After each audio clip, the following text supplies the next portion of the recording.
नमूना recording studio Rajgir.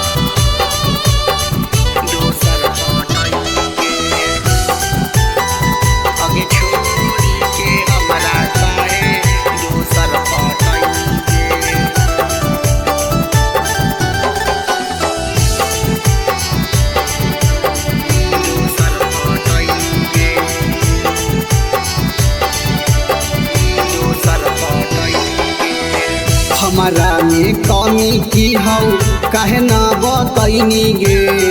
हमारा में कमी की हौ काहे ना बतैनी गे। अगे छोड़ी के हमारा काहे दोसर पटैनी गे। अगे छोड़ी के हमारा काहे दोसर पटैनी गे। कबो ना खुश रहमी हमारा रोबैनी गे। कबो ना खुश रहमी हमारा रोबैनी गे। अगे छोड़ी के हमारा काहे दोसर पटैनी गे। अगे छोड़ी के हमारा काहे दोसर पटैनी गे।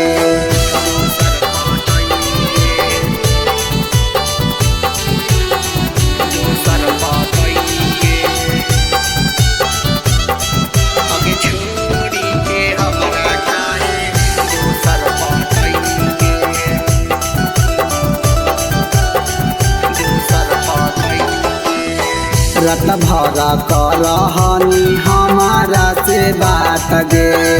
कैसे अब कटतै जान तोरा बिना रात गे।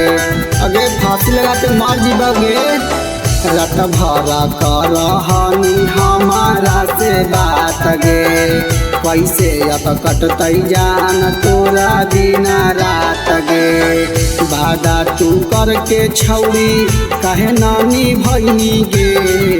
वादा तू करके छौड़ी काहे नानी भैनी गे। अगे छोड़ी के हमारा काहे दोसर पटैनी गे। अगे छोड़ी के हमारा काहे दोसर पटैनी गे।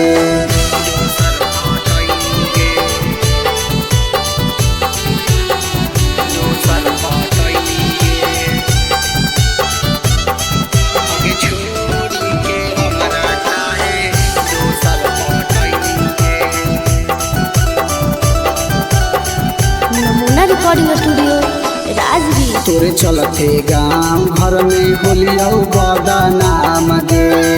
बनल जतिया छौरी हो गेलौ नीलाम गे। अगर छौरी सुन गे।